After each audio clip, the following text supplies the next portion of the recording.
If you haven't seen any of my Kent Hovind videos yet, you don't have to see any of the previous ones to understand what's happening in this one. I'm going through it piece by piece and splitting it up. So if you haven't seen part 1 or 2 or 3, you can watch this without seeing the others first. So with all that being said, why don't we listen to Kent Hovind? Hovind was basically trying to convince us that gigantic birds existed and that were not dinosaurs. Of course, we know that there were 13-foot birds. They were dinosaurs.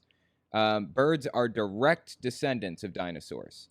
But he's trying to convince us that everything was big, like humans and everything. Because there was an oxygen-rich atmosphere, i.e., there is currently about 21% oxygen. At the time, back in the day, there was about 31%. So roughly 10% more oxygen, give or take.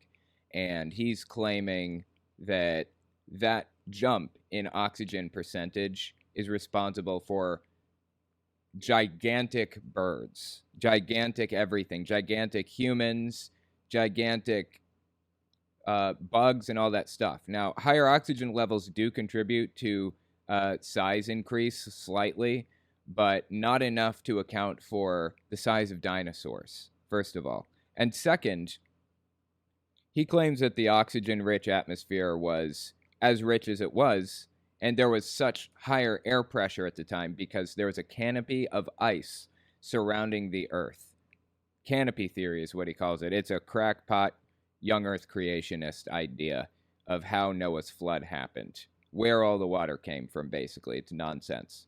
So anyways, now you caught up. Let's continue listening to Hovind talk about gigantic birds. 15 feet tall. There's an elephant bird egg. The one behind it's an ostrich egg, which is also huge.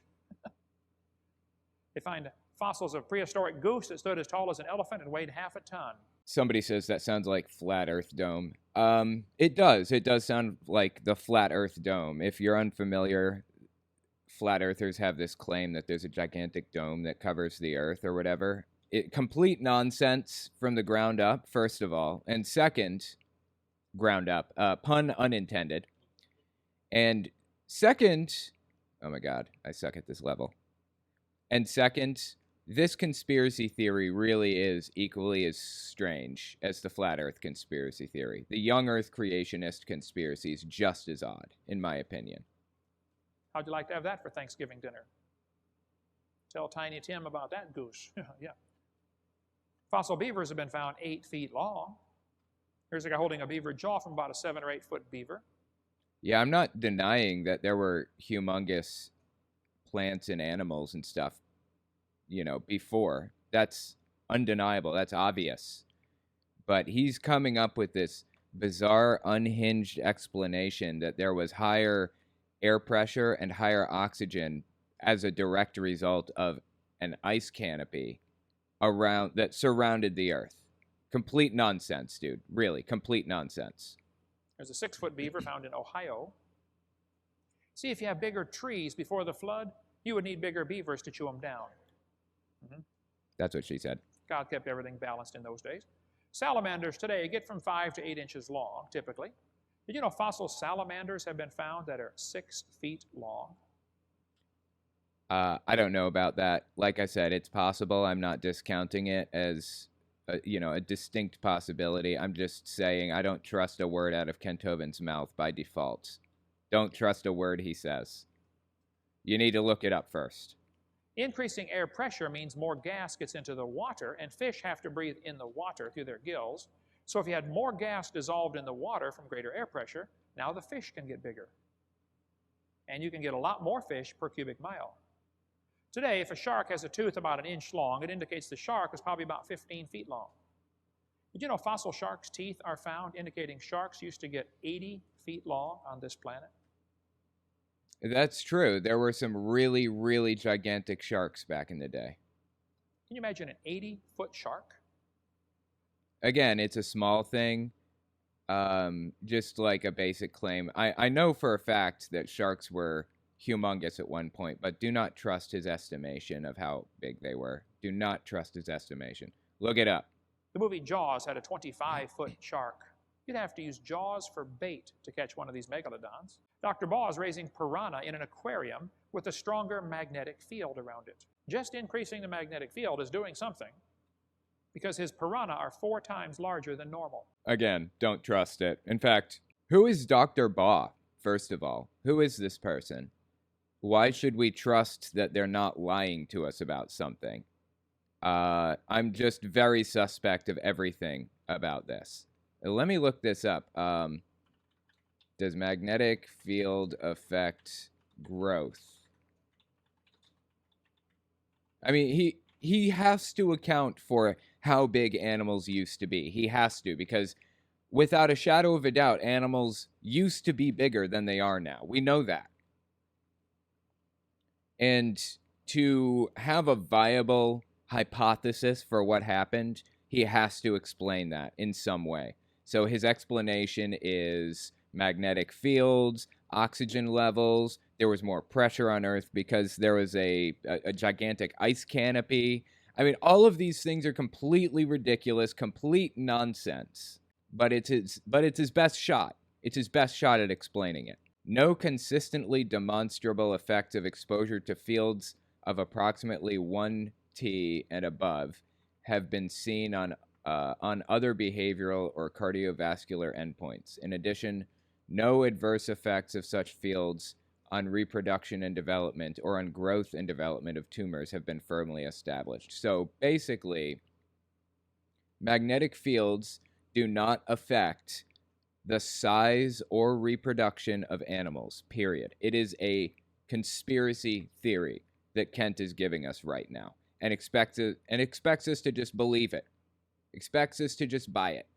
I simply don't, man. You're going to have to give me more evidence than some guy that you call Dr. Baugh claims that he raised 4 piranhas and they were gigantic in a magnetic field. Was this even true? Was any of it true? And if it was, what other factors were involved in this whole process? When he raised fruit flies in a hyperbaric chamber, they lived 10 times longer than normal.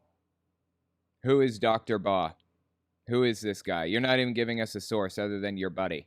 And by the way, I called the publishing company that supposedly made gigantic dinosaur bones. You guys remember? I did that the other day.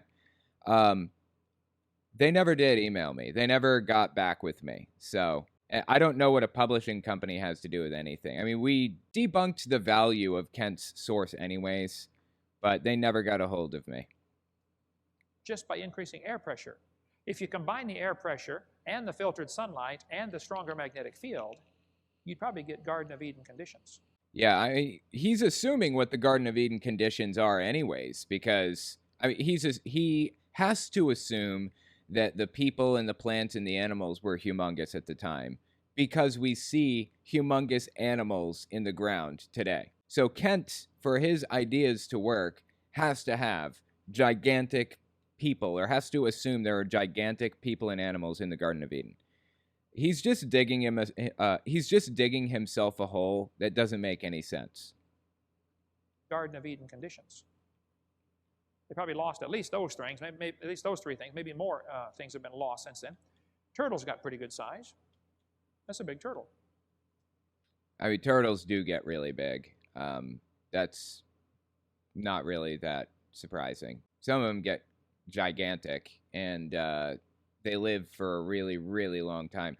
Yale Museum, New Haven, Connecticut. Again, don't trust anything. Don't believe it if he says it. You need to look it up directly. But I actually live pretty close to Yale, New Haven. I live close to Yale, New Haven in Connecticut. Not that far. I could probably go up there and check the place out. I'm not sure where that is, though, exactly. I don't know of the Yale Museum specifically. On the left. Oysters were found 2 miles above sea level, 11-foot oysters weighing 600 pounds, 2 miles above sea level in the Andes Mountains. When they climbed Mount Everest, they found petrified clams on top of Mount Everest. Interesting thing about these clams, they're petrified and they're closed. What's really interesting about what he just said here is this is a claim that stuck around for a long, long time. When I was a Jehovah's Witness, I believed this. I believed that they found clams on Mount Everest and was convinced that it was proof of Noah's flood. What are now mountaintops were once sea floors. The Earth constantly changes due to erosion, wind, varying temperatures, volcanoes, earthquakes. Over tens of hundreds of millions of years, even the smallest disruptor will leave major effects. In fact, here's something kind of interesting. Some crazy high number of years ago, I don't know how many, hundreds of millions, tens of millions, hundreds of thousands, I don't know. The United States used to be a gigantic river. There used to be a huge, like, ocean right through the center of the United States. And Nebraska was underwater. It was in the bottom of the ocean for a really, really long time. And these creatures would die and float to the bottom of the ocean there and settle. And eventually, I think it's clams that used to do this. Their shells would eventually kind of, collect and eventually turn into what we now know as chalk. That's where we get chalk from. You can dig these old shells up, basically, and find chalk. That they are chalk, fascinatingly. And that's where, like, whiteboard chalk comes from. No longer, of course, the United States is not underwater anymore, but you can see evidence of it from hundreds of millions of years ago, I would have to imagine. So it's really no surprise that clams and oysters, so on and so forth, are on Mount Everest, because the topography of the world is completely different now than it once was. All right, let's keep listening to Hovind. Is a little ways from the beach, first of all, okay? About 450 miles to the beach. And clams do not climb mountains very well. And when a clam dies, it opens. You can walk along the beach and find a million seashells. You hardly ever find a matched pair. And you never find them closed if they're dead. They open right away. How do you get petrified closed clams on top of Mount Everest? I think I already went through this, but the answer is basically things were different, 100 million years ago. The topography of the entire world was completely different. Everything looked different. Everything was arranged differently. Mountains were in different places. Oceans were in different places. It was all very, very different. They got there over 100 million years. That's not a hard question, Kent. I think there was a flood. But I don't think the flood... Wait, how would it be petrified from a flood? That doesn't make any sense to me. How would it be petrified on top of a mountain from a flood? It was over Mount Everest. Mount Everest wasn't there. Psalm 104 tells us the mountains arose during the last part of the flood. The mountain ranges formed during the end of the flood, probably as a result of the Earth's crust being cracked open and busted up into pieces, and pieces would lift up and flex back and forth. We cover all that on video number 6. Yeah, he's just completely making this up. Reptiles never stop growing. It's a simple fact. Most reptiles never stop growing. They grow all their life. People stop growing. When you're 16 or 8... Again, this is a small claim. I just want to make sure. Let's find out. We got the Google machine at our fingertips. Just loaded up our question gun. Let's go answer hunting. This is from Britannica, Encyclopedia Britannica, basically. Most reptiles are characterized by a period of rapid juvenile growth that slows upon reaching full adulthood. Growth then ceases altogether a few years after maturity. In contrast, some large-bodied species likely have what's known as indeterminate or attenuated growth. So, yeah, this is just a straight-up lie, I guess. I mean, does this source even exist? Holt Earth Science, 1991, page 293? I'm not really sure. Holt Earth Science, 1991, page 293. I mean, it looks like it's a science, like a science textbook for a classroom or whatever. But it's not in print anymore. It's not even used anymore. can be found on it, like at thrift stores and stuff, apparently. I was looking for that source, but it's honestly really hard to find because it's not very specific. Like Holt Earth Science 1991. I mean, Holt Earth Science is a book. It's like a science textbook that you could get, but 1991? That's not a publishing date. Is that the date that he read the book? I don't know. Like, where did he get the date 1991? I don't know. Just this source seems to be nonsense. If somebody else can find it in the comments or something, I'm willing to be proven wrong on this, but I think that he just straight up made this source up. Yes, Holt Earth Science is a book that exists, but 1991, I don't know what that date means.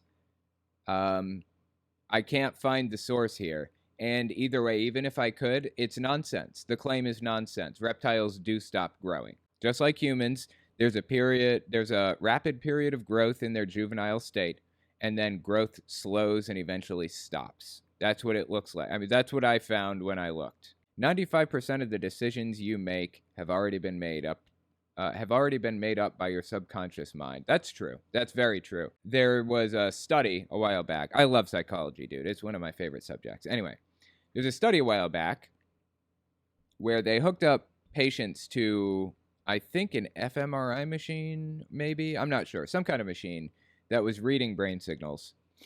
And they told them they had a clock in front of them, and they had a button next to them, right? No, they had two buttons, okay? One on the left hand, one on the right hand. And they told the person, look at the clock, stare at it. The moment you decide which button you're going to hit, left or right, remember what's on that clock in that moment, and then hit it. So they go through all these tests, and the person hits the button or whatever. They discover that the person had actually made up their mind 6 seconds before they consciously realize that they made up their mind. Like they think to themselves, okay, a 12 is on the clock, so now I've decided, and now I hit the button. But a 6 was actually on the clock when their brain state changed, indicating that they had already made the decision long before their conscious mind had known that they'd made the decision. If you want to learn more about that, there's a book called Incognito by David Eagleman. Absolutely fascinating book. I love that book to death, dude. The reptiles' range of growth would be longer than humans' percent of their lifespan wise. I think the guy is bending that information. Okay, that's possible. Don't underestimate his ability to just straight up lie about stuff, though. The guy is well known for simply making things up. Whole cloth. Like, there's no grain of truth to it whatsoever. All right, let's keep listening to Hovind now. You're going to quit growing, at least vertically. Let me just step back a few seconds. Listen again. Never stop growing. It's a simple fact. Most reptiles never stop growing. They grow all their life.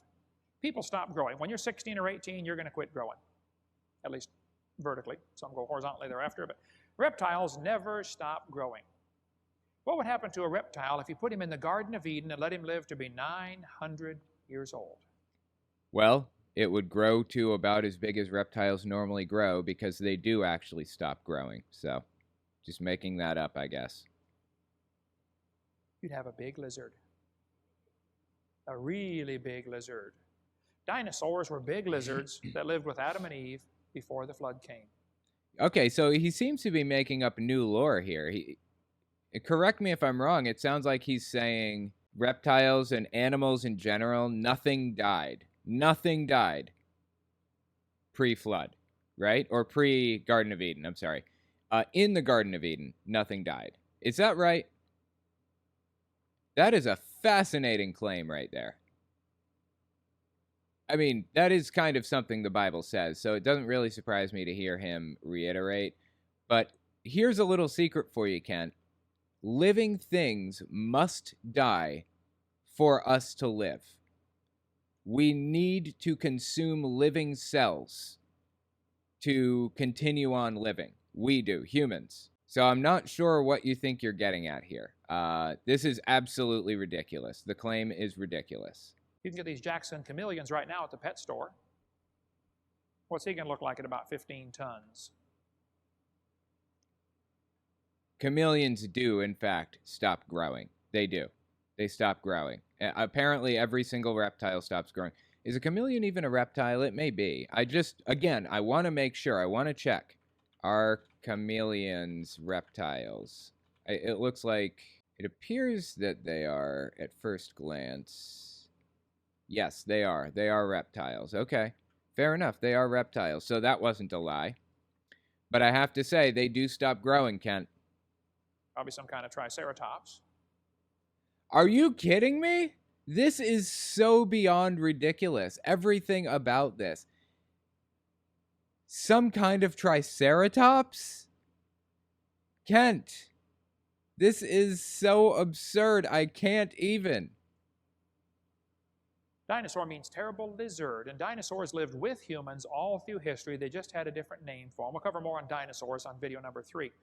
Oh, I cannot wait for that one. Dinosaur bones and human bones have been found together.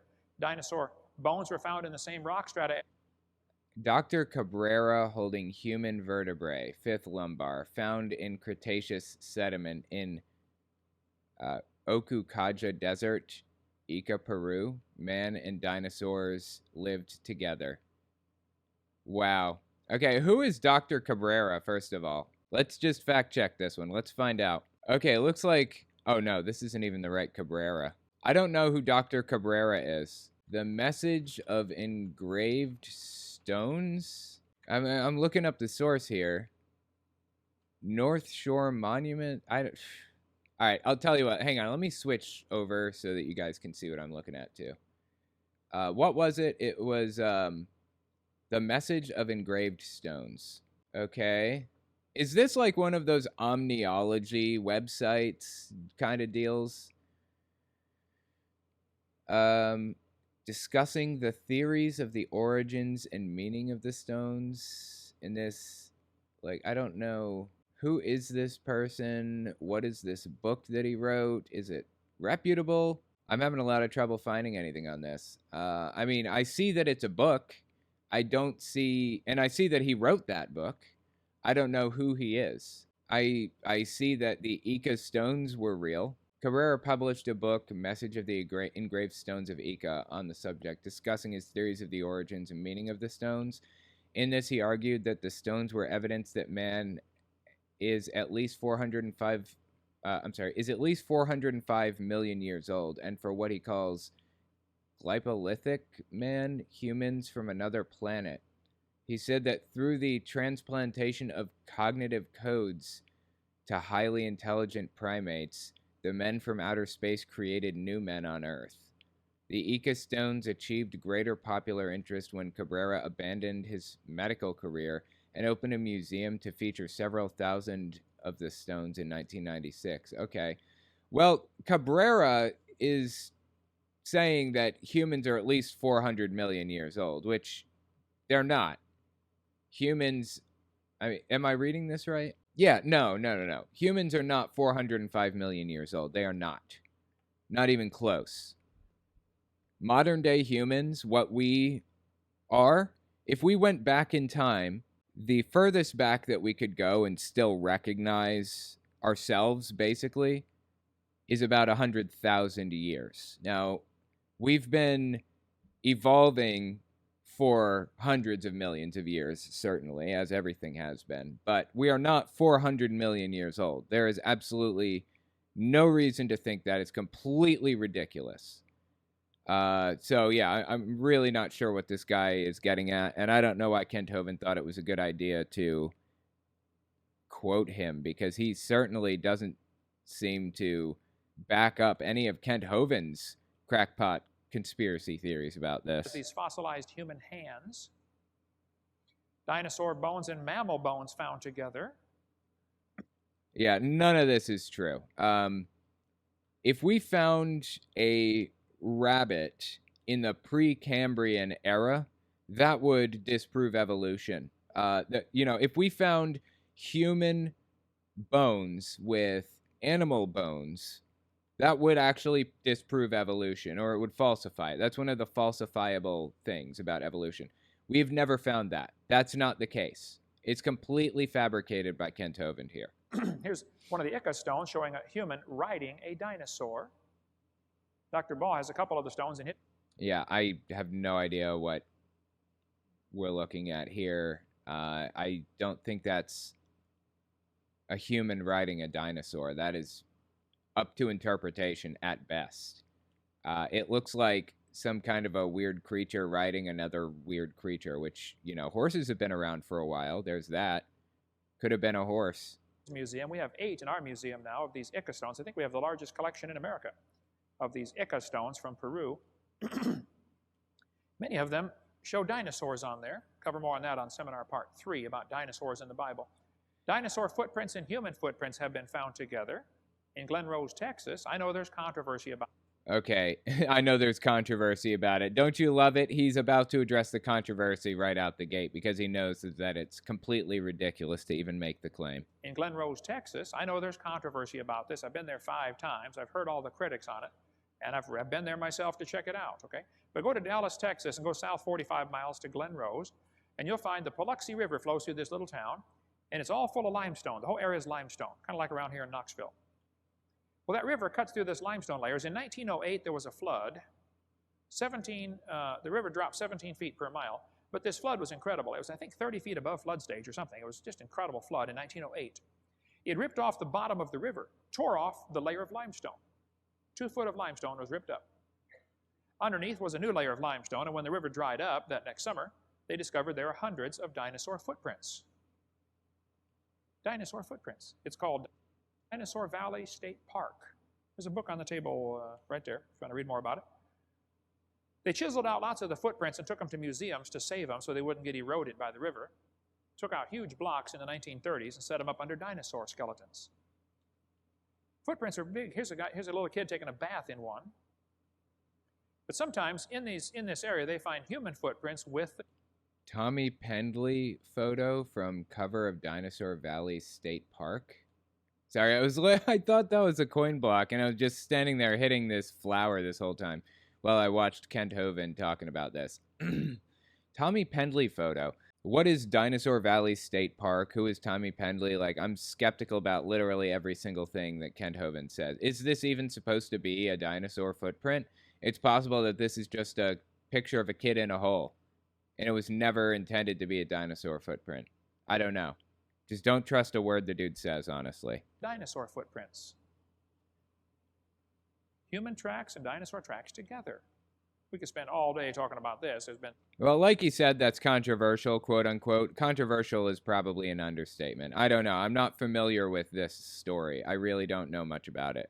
But the fact that Kent Hovind felt the need to point out that it's very, very controversial tells me that it's complete nonsense. And there's absolutely no reason to believe it. Absolutely none. Oh my God, I'm gonna die. I'm gonna die. I'm gonna die. I'm gonna die. Come here, Boom Boom. Got him. Get destroyed, Boom Boom. Oh my God. Yes, I win. Finally. Okay, sorry about that, guys. Let's keep listening to Hovind. Reports on this thing made. Some believe it, some don't believe it. Here's a trail of human tracks. Yeah, so he's saying some believe it, some don't believe it. Since we're Christians, and this backs up our already existing belief system, you should believe it by default, because God says it's true or whatever else. Of course, he's the one that tells them what God thinks. And crossing a trail of dinosaur tracks. And the human footprints, some of them are pretty good size, and occasionally they're found inside the dinosaur footprint. Well, if you're running through the mud to escape the flood, that's the logical place to step, right where somebody else already stepped, just like walking through deep snow. And I think a lot of people get the wrong idea. They think Noah got in the ark, the rain started, and everybody died in the first 10 minutes. It probably took 6 months to kill everybody on this planet. Well, it says it rained for 40 days and 40 nights, right? So, yeah, I don't know.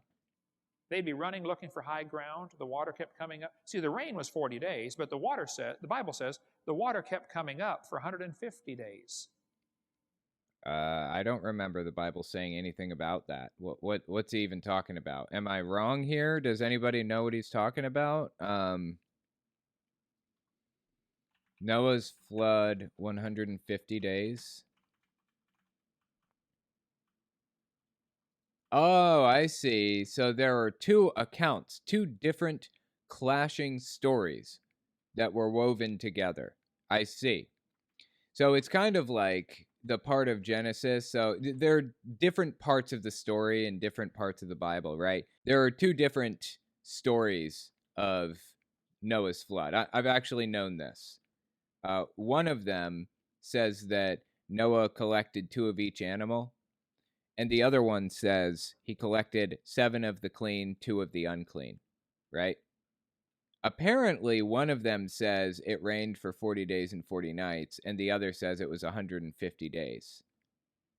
That's interesting. Because most of the water is coming from inside the crust of the earth, up through the fountains of the deep. The flood, the rain did almost nothing for the flood. It was water from inside that caused the flood. It probably... Yeah, the Bible doesn't say that. It's completely extra-biblical, and it's nonsense. Took 6 months to kill everybody. So they'd be running, when the tide goes down, they'd run to higher ground, and pretty soon they'd be fighting for this higher ground, which is becoming more and more scarce. But the footprints are pretty good size. We sell castings of this one if you want to get one. It's in our website, Dr. Dino. You can see the size 24 human footprint. We had a kid try to fill it up one time, couldn't quite do it. Had a size 18. They chiseled out rock ledges and found more footprints underneath the undisturbed limestone. One of the footprints was sawn across the toes.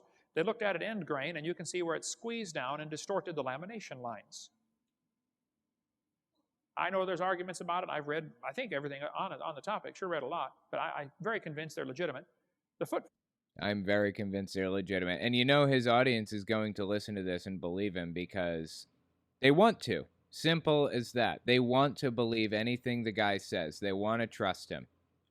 God, all right, this level sucks. I'm switching. Footprints have a 6 to 7 foot stride.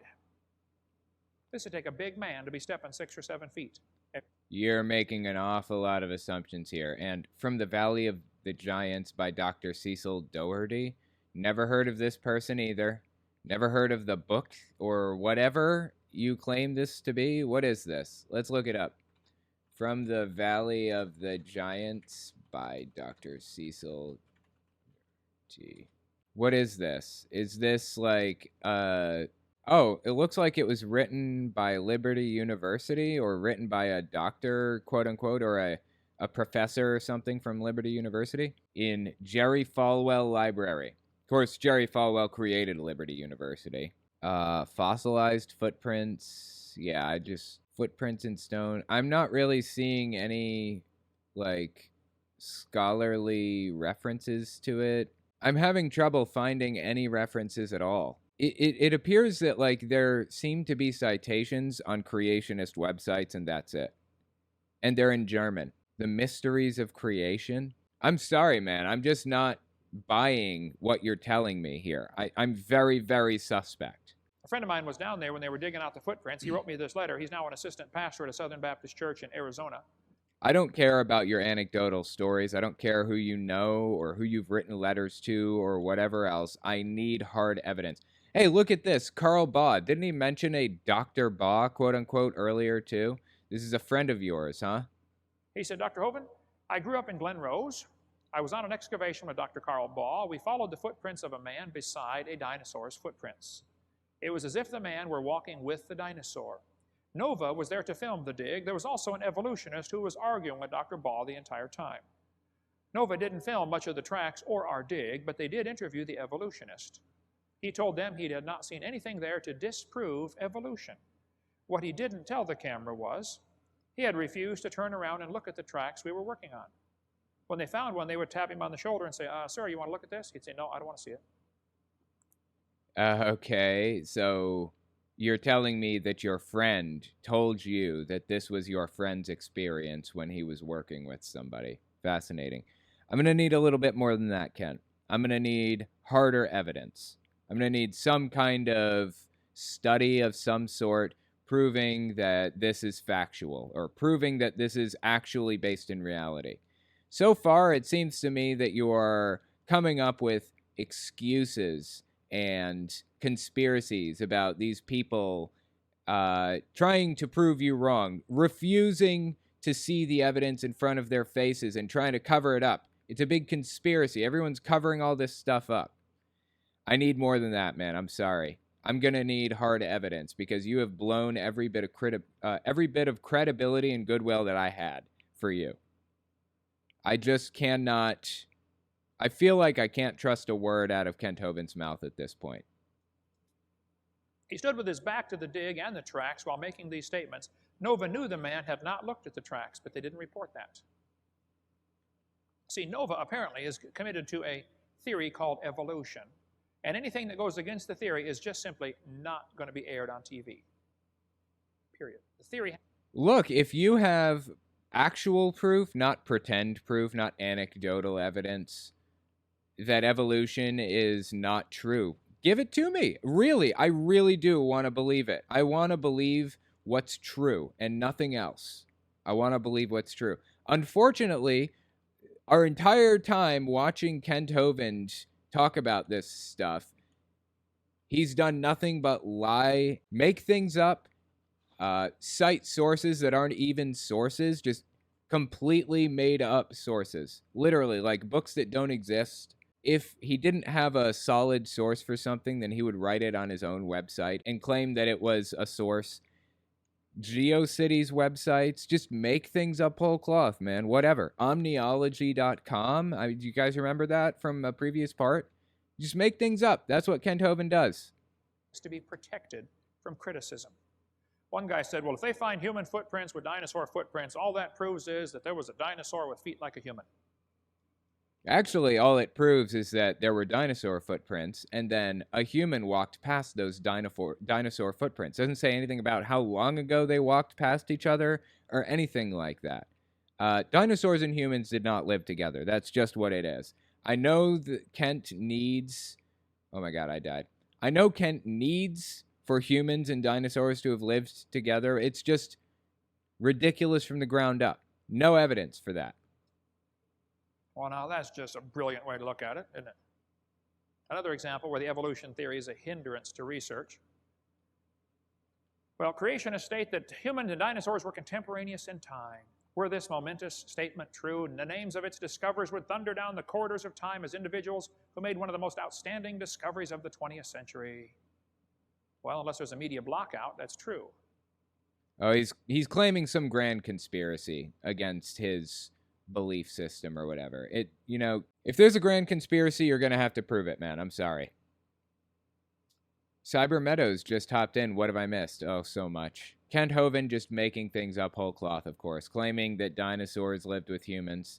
They probably have a dinosaur. He probably has a picture of a dinosaur with a saddle on its back. They actually have a picture of they actually have a 3D model of a dinosaur with a saddle on its back. It Answers in Genesis, the Creation Museum or whatever. They have one. That is so deeply embarrassing for humanity and for them. Okay. There are plenty of good books about that, but also they found a hammer, a fossilized human hammer, a man-made hammer. People say they didn't have any iron before the flood. Oh, sure they did. The Bible says Tubal-Cain was an artificer in brass and iron. Okay, so here we go again. Let's see. Max Hahn was fishing with his family near London, Texas in 1934 when he found a rock with wood protruding from it. When the rock was cracked open, this octagonally shaped iron hammer was exposed. The wood handle is partially colified with quartz and calcite crystalline inclusions. Density tests indicate casting of exceptional quality. A unique coating of FeO, which is rust, which does not readily form under present atmospheric conditions, appears to inhibit rusting.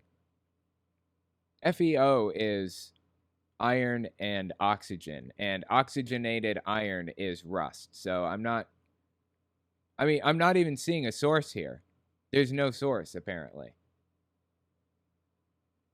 What he's just claiming that they found a hammer or something that was from pre-flood times or whatever.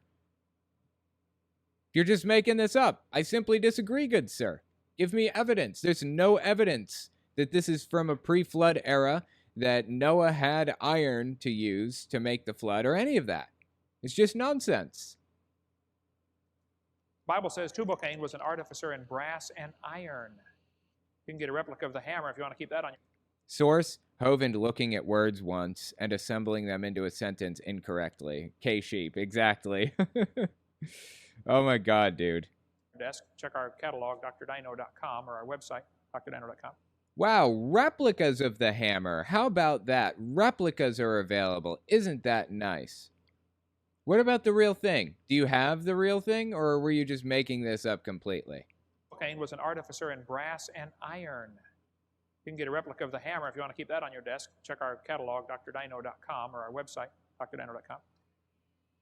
This bell found inside a lump of coal. They knew about iron and metals before the flood came. They were extremely smart. I feel like he mentioned this bell earlier, didn't he? In a previous part or something? Yeah, the bell, there's no evidence of it. I already covered the bell. This guy claims to have worked at a coal field, and he says that he discovered a bell in the coal and decided to keep it. No evidence of it being particularly old. No evidence that he even found it in the coal or any of that stuff.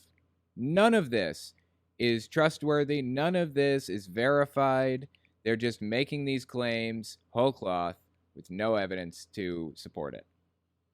You kids will be taught in school that the geologic column represents the history of the Earth and that the Carboniferous era is when coal formed. The geologic column is taught in schools, and that is accurate. In fact, it is real, but it completely disproves everything that Kent Hovind believes for no reason, with no evidence. So he needs to find some way to disprove the existence of the geologic column or whatever. Baloney. Coal formed at the time of the flood because that world was buried, okay? No. They found a gold chain inside a lump of coal back in 1881. Do you have the gold chain? Do you have any evidence that the gold chain was real? Do you have any evidence that anybody ever claimed that there was a gold chain, or are you just making this one up too? Illinois. This iron pot found inside a lump of coal. This thing found inside solid rock, supposed to be 600 million years old. Yeah, you know what? I've already been through this part. I don't know, how did we get here? Did I miss something? Strange. Here I am in Nampa, Idaho, holding what's called the Nampa image. A well driller found this little doll 320 feet down while he's drilling a well. Probably a pre-flood doll. Love the word probably there. The doll is at the Idaho State Historical Society in Boise. Interesting. Yeah, again, I feel I've proven you can't trust a word out of the guy's mouth. This battery thing was found in Iraq, supposed to be a 2,000-year-old battery. They knew about electricity a long time ago. They did. That's true. He's correct. I don't know that they knew about electricity, or they didn't really understand how it worked or whatever else, but they combine these things together and they find that it, generates this thing that you can use or whatever else. So, yeah, I mean, I don't think they didn't have a clear understanding of electricity back then by any stretch of the imagination. But I think they did have a battery. That battery from Iraq is pretty famous, actually. Okay, let's keep listening to Kent. Egyptians knew about electricity. I don't think it's fair to say they knew about electricity, but not really. Not like we know about it today. They did have some interesting and unique items, though, like the battery or whatever. I don't feel like they fully knew how to harness that. The Egyptians didn't even have wheels. They didn't know how to use the wheel. The wheel was not invented yet in ancient Egypt. They didn't build the pyramids with wheels. They built them with sleds. They pushed these gigantic blocks on sleds. How to electroplate things. Workers found human bones in a copper arrowhead in a vein of silver. Advanced stone tools were found in a gold mine in California.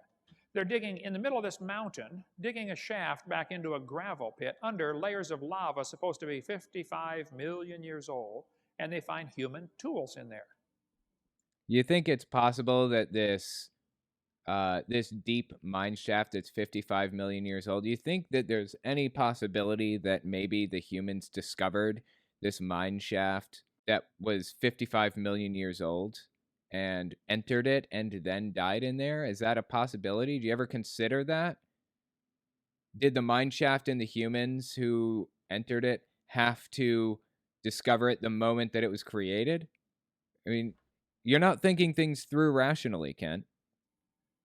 Professor Holmes of the Smithsonian was one of the most vocal critics of the California finds. He said, "Perhaps if Professor Whitney had fully appreciated the story of human evolution as it is understood today, he would have hesitated to announce the conclusions, notwithstanding the imposing array of testimony." Yeah, I don't know who this is, what he's talking about. W.H. Holmes of the Smithsonian Institution, one of the most vocal critics of the California finds.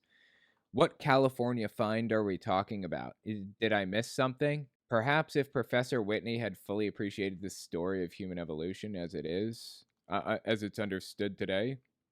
I'm sorry, it doesn't say that. It says, as it is understand today. This doesn't even seem like a correct quote. The Hidden History of the Human Race? I've never heard of this book. I've never heard of this author. This is obviously a misquote because it says understand instead of understood. This is just total nonsense from the ground up. Once again, an example of a source that I haven't specifically looked up, but I immediately distrust because of all the weird little errors. You're going to have to give me more than that, Kent. Is he saying he shouldn't have announced this finding because it goes against the theory? Is that what he's saying? I don't know that he even said that. I don't know who that is in the first place. It's obviously a misquote, what Kent quoted there. The grammar isn't even correct. So I don't buy that he even said that. And if he did say something like that, after watching all this stuff from Kent Hovind, I am 100% sure Kent Hovind is taking him out of context and misquoting him. Is that what he's saying? That's exactly what he's saying. And folks, I'm telling you, there are people that are so dedicated to that stupid evolution theory that they will block out from their mind and from print, if they can, anything that goes against it. They defend the theory with religious fervor. Isn't that fascinating? He's comparing evolution to what he's got going on. He does this constantly. He's always trying to make evolution out to be a religion because you're not supposed to be allowed to teach religion in schools, but he feels he has the upper hand in that he can get schools to teach the Bible in Bible class once again, or teach the Bible in history class once again. Absolutely ridiculous. This whole thing is absolutely ridiculous. Smithsonian is very responsible for doing a lot of this stuff of hiding evidence against evolution. In 1950s, Thomas Lee from the National Museum of Canada found advanced stone tools in a gravel deposit. The problem was the gravel deposit had been dated at 65 to 125,000 years old, which is way too old for humans to be in Canada. That's not necessarily true. Humans have been around for about 100,000 years, first of all. Thomas E. Lee of the National Museum of Canada found advanced stone tools in glacial deposits at something or other on something island in Lake Huron. The deposits were 65,000 to 125,000 years old. The director of the museum was fired for refusing to fire the discoverer. That's not how science works. That's not how science has ever worked. You don't fire somebody for making a discovery. Science leads you down a path. No matter where that path takes you, you go there, period. That's what science is. Tons of artifacts disappeared into storage bins at the NMC. The discovery had to be killed. It would have forced the rewriting of almost every book in the business. Hey, great for writers, right? Great for scientists. They can rewrite all kinds of stuff and make a ton of money. If there's labor expected, then people will do it because it means money. There's a negative incentive for keeping things the same and not making any new discoveries. People want to discover things. They want to learn more. That's how it's always worked. The Hidden History of the Human Race. Yeah, again, I've never heard of this before. I don't know what he's talking about. In the 1950s, I mean, he's just calling to like a conspiracy. He's saying this is a conspiracy. People are trying to cover this up. It's nonsense. So, the director of the museum was fired for refusing to fire the discoverer. That's absolute nonsense. I need more evidence than you just claiming it to be true. Tons of artifacts disappeared into storage bins. The discovery had to be killed. It would have forced the rewriting of almost every book in the business. By the way, Kent Hovind has been roving around my YouTube channel a lot lately and like posting comments and stuff on there, you know, and trying to get people to like go to his seminars and debate him and all that stuff. Yeah, I'm not going to entertain that. I don't give a shit. I'm just deleting his comments at this point because he's dishonest, refuses to admit when he knows that he's incorrect about something, refuses to admit it. He just makes more things up. I'm not going to give him an in with propaganda. I'm not going to allow him to propagandize to people and use my platform to do it. It's not happening. So I've just been deleting the comments as they come in. He's full of shit, and he can propagandize on his own channel if he wants, not mine. Kent Hovind has been trolling my YouTube channel, yeah. He's been going around trying to get people to go to his channel from mine and all that stuff. I'm just deleting the comments, honestly. Not even entertaining that shit. We can't have you find something that goes against our theory because all of the books we've printed talk about how wonderful the theory is, and now you're going to make us rewrite all these books, so you're fired. Complete nonsense. There's no evidence that anybody ever did that. Nobody ever encouraged that or any of that other stuff. You're going to have to give me more than your word here. This coin was found by a well driller in Illinois, over 100 feet below the surface. Never was analyzed. The flood buried that world. God not only told him what to do and how to live before the flood, he also told him what to eat. He gave him a perfect diet.